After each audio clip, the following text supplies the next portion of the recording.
是感谢阿选。今仔日5月初1嘛是报税头一天。今年为着要因应美国扣对顶关税，报税是延长到6月底。要注意，今年扣除额金额是袂少项目拢有关，免除额是9.7万。若准有扶乡6岁以下囡仔，或者是刚税厝的人，另外是有特别扣除额。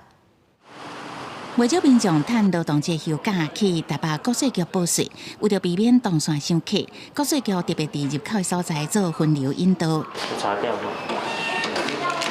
详细看，伫报税现场大部分拢是长辈较济，再个由现场人员协助网络申报。财政部因应美国关税冲击，今年特别把报税时间延长1个月到6月底。来这边如果说觉得没什么问题，就直接缴啦，比较方便啊，比以后再请假过来啊，减轻大家的负担，而且现在经济那么不好。为了减轻民众的负担，今年财政部调关未少扣除金额，免税额为9.2万有关到9.7万，标准扣除额部分嘛全部提高金额。也是有请养6岁以下子女，也会当有幼儿学前特别扣除额，一个子女会当扣除15万，租厝的人嘛会当申请房屋租金支出特别扣除额18万，薪资所得特别扣除额提高到21.8万。另外，若是营利事业甲个人，若是符合中央部的事业主管机关因应关税提供纾困补贴等，也是个人去互人减薪这个状况，也会当写申请书团证明起来，